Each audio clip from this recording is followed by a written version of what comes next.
bacakan sedikit. Perpres nomor 98 tahun 2002. Pemerintah mengambil keputusan untuk mengalihkan sebagian subsidi bahan bakar minyak BBM untuk bantuan yang lebih tepat sasaran. Ya, Pak Suryafandi, saya duluan aja nanya ya.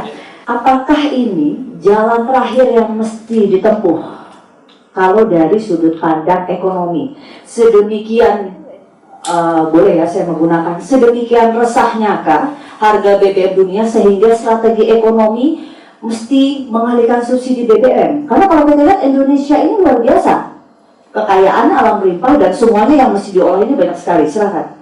Ya, terima kasih. Mohon izin sebelumnya, Kiai, Prof tidak barangkali. Jadi yang perlu sama-sama kita pahami, sebenarnya kata kuncinya adalah efisiensi anggaran. Seperti yang sama-sama kita ketahui, pertumbuhan ekonomi Indonesia pasca terdampak pandemi COVID-19 terkontraksi cukup dalam, mulai dari tahun 2020 lalu. Nah, jadi saya sudah siapkan sebenarnya slide-nya yang menunjukkan sebenarnya berapa besar sih dampak yang disebabkan kontraksi pertumbuhan ekonomi yang terjadi akibat pandemi COVID-19 ini. Nah, jadi sesungguhnya yang perlu sama-sama kita pahami, kita ini sedang ingin pulih. Nah, itu yang kadang sering lupa di masyarakat. Jadi seperti yang sama-sama kita lihat ya di slide yang disiapkan juga oleh teman-teman panitia. Jadi kontraksi pertumbuhan ekonomi di triwulan pertama tahun 2020, jadi kan COVID-19 itu kan mulai mempengaruhi pertumbuhan ekonomi Indonesia itu di triwulan pertama tahun 2020.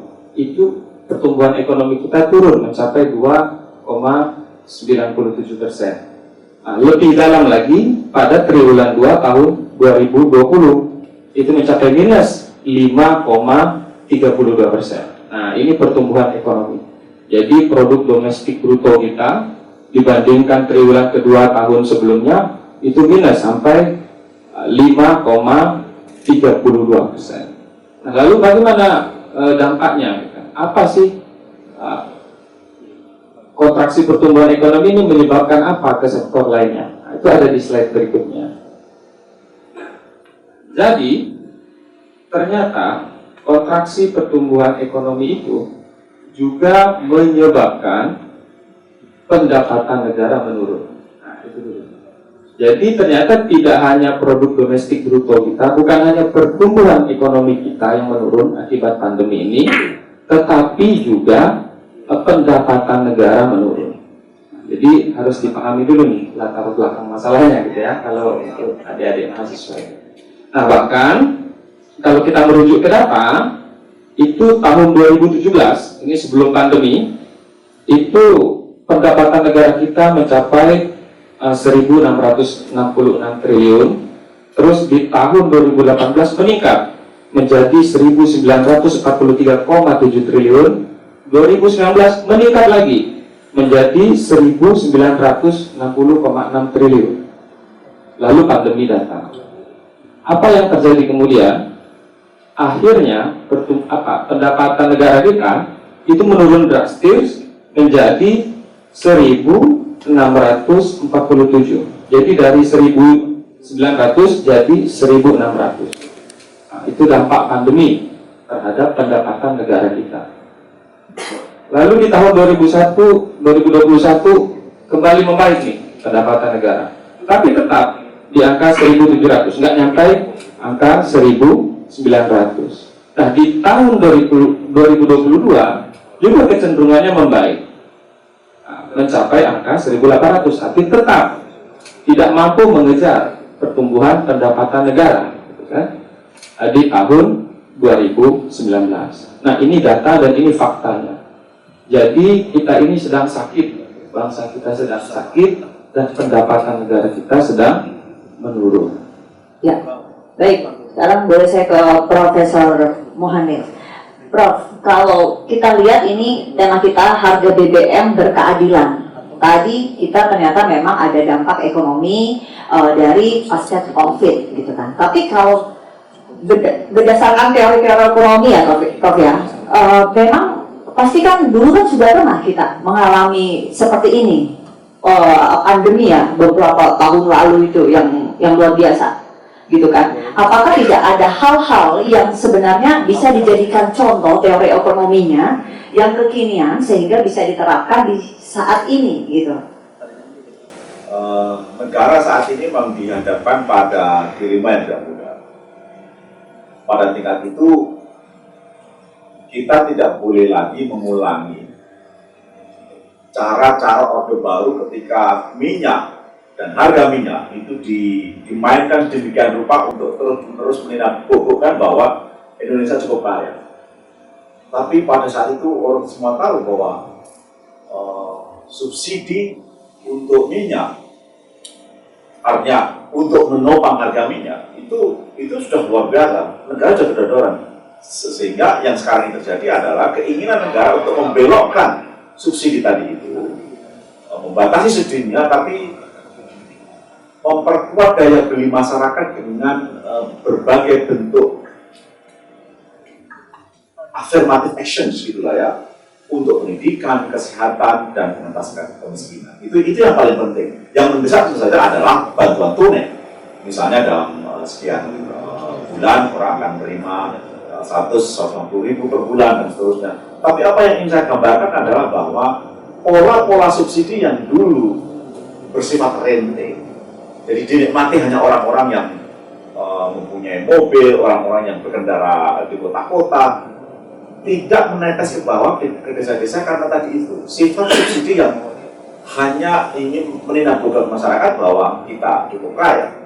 Padahal kalau kita lihat masyarakat daya belinya, tingkat pendidikannya, affordability atau jangkauan untuk mengakses kesehatan itu sangat kecil.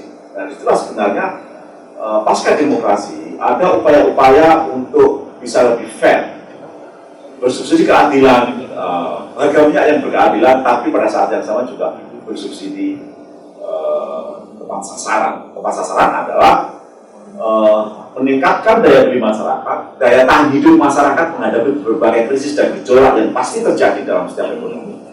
Satu periode tertentu, pandemi lah, perang Ukraina dan seterusnya, itu membuat kita harus punya daya tahan cukup di tingkat masyarakat. Nah, itulah yang saya kira langkah pahit yang harus diterapkan oleh masyarakat kita adalah menaikkan harga minyak, mencabut subsidinya, tetapi mendorong subsidi ke sektor-sektor yang produktif. Nah, di masa depan saya kira memang kita tidak akan mengikuti negara-negara telur, di mana negara dengan sumber daya minyak yang melimpah itu harga minyak seperti free saja. Tapi sekarang seperti Saudi Arabia, Kuwait, Qatar dan sebagainya juga sudah mulai mengecas untuk harga-harga minyak tadi itu dengan harga pasar internasional, dan subsidi betul-betul diperuntukkan untuk memperbarui infrastruktur pendidikan, membangun sumber-sumber ekonomi baru, zona-zona ekonomi baru yang saya kira justru itu lebih produktif. Nah, kecuali kita mau menjadi semacam negara-negara Skandinavia Utara, di mana sosial demokrasi menjadi normal ya, bahwa semuanya free, pendidikan free.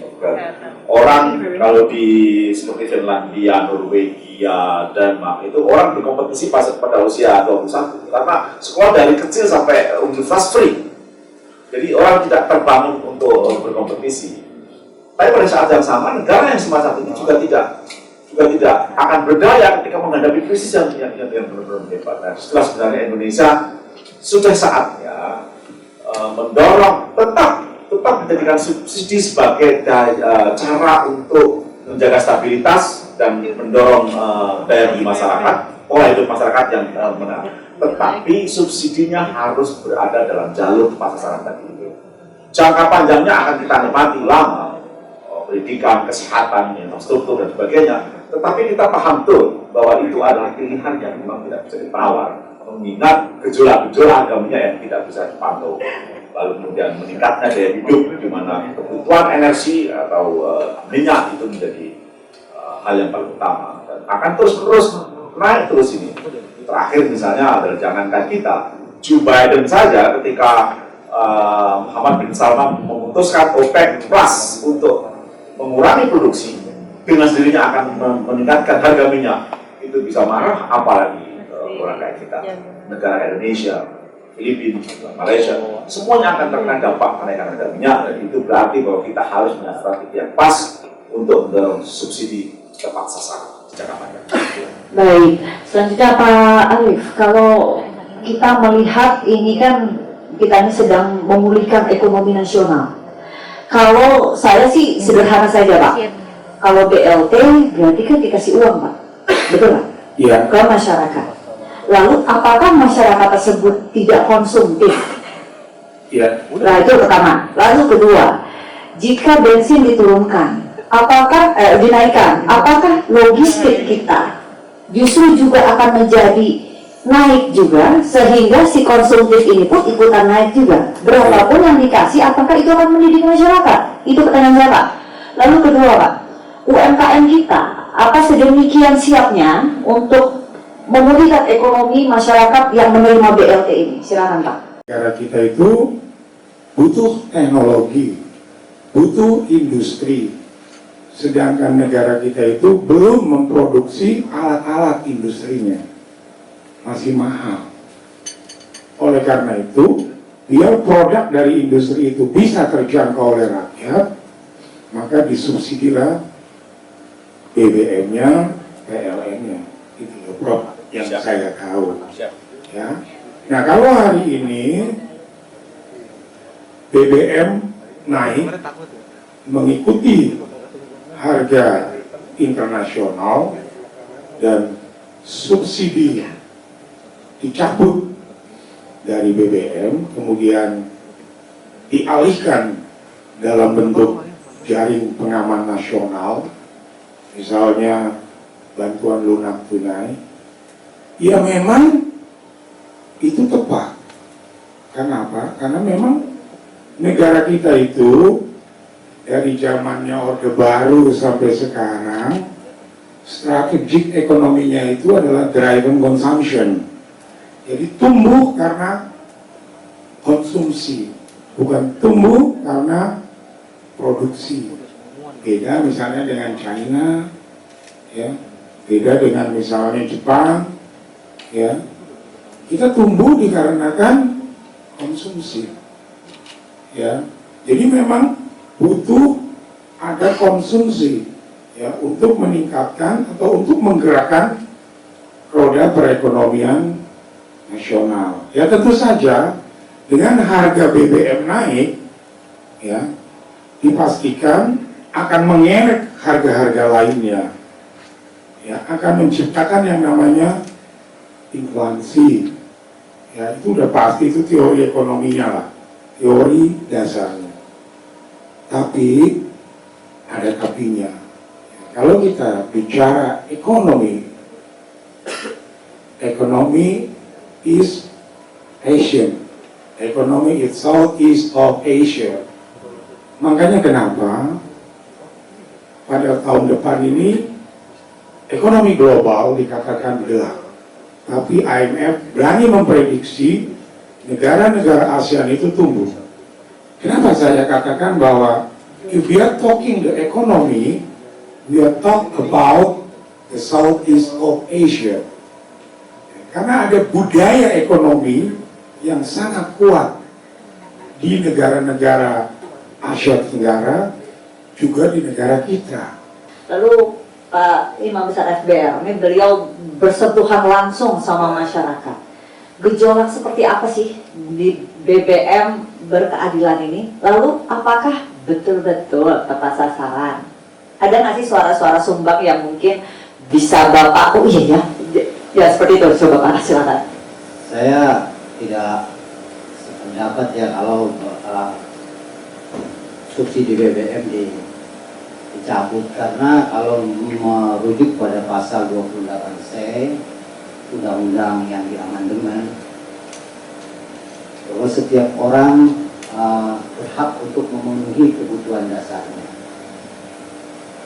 Ini untuk meningkatkan kualitas hidup dan mensejahterakan masyarakat.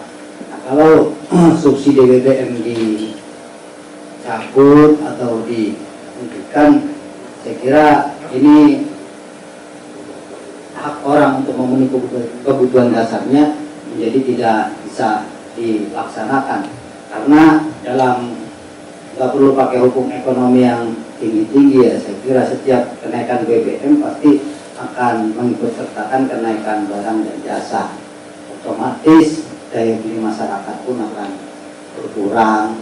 Kemudian juga karena BBM itu merupakan hal yang paling utama dalam produksi, setidaknya untuk efisiensi, mau tidak mau banyak karyawan nantinya yang di PHK, kan? Sehingga akan menimbulkan pengangguran yang pada gilirannya menambah jumlah kemiskinan. Buat sebagian orang yang ekonominya cukup mungkin nggak ada masalah, tapi buat orang yang lain ini bermasalah. Lalu persoalan itu yang subsidi tepat sasaran, kalau bentuknya bansos atau bantuan lunak dan apa namanya gitu kan, hanya sebetulnya kalau kata orang Betawi itu hanya pengayakan bahasa ya, dasarnya sama, tapi datanya tidak terkoneksi karena tidak jelas itu pemilahannya mana yang tepat mana yang tidak.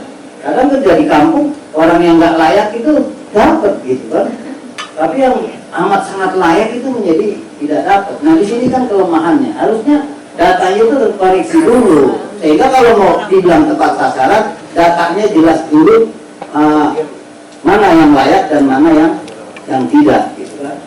Karena kadang bahasa yang digunakan juga seperti kayak COVID itu, terdampak COVID. Banyak orang kemudian, oh saya nggak dapat, kan saya terdampak juga. Jangan dilihat saya mampu atau tidak, saya terdampak gitu. Kita semua terdampak COVID kan. Tapi kenapa hanya si A yang dapat, si B tidak gitu. Nah makanya kalau datanya itu terkoneksi dengan baik, saya kira mungkin kita bisa mencoba menerima ya. Tapi di sisi yang lain juga, ini kan hanya sekedar menindakbobokan kita. PLT itu cuma beberapa bulan, sementara dampak dari kenaikan BBM itu bertahun-tahun. Ya bertahun-tahun. PLT cuma 4 bulanan. Cuma 4 bulan. Setelah 4 bulan kita kesulitan lagi untuk memenuhi kebutuhan hidup kita. Makanya saya kira bahwa kalau itu berkeadilan, mungkin pemerintah juga harus melakukan pengawasan yang ketat, melakukan pengontrolan atas pengguna BBM bersubsidi ini sehingga tidak begitu melonjak jauh. Karena yang bisa menikmati kan tetap aja bukan orang-orang miskin. Jangan konsumtif aja, jangan jajan aja, beli pulsa aja, produktif dong. Gitu. Itu mesti kayak gimana ya, dari kepala daerah mungkin terobosan-terobosan ekonomi seperti apa yang harus mereka pikirkan untuk membangkitkan lagi budaya konsumtif ini. BLT ini kan terkesan dikasih harus dibelanjakan, soalnya kita main di situ saja, tidak pernah one step ahead gitu, selangkah lebih maju. Apa nih harus yang dibangun gitu.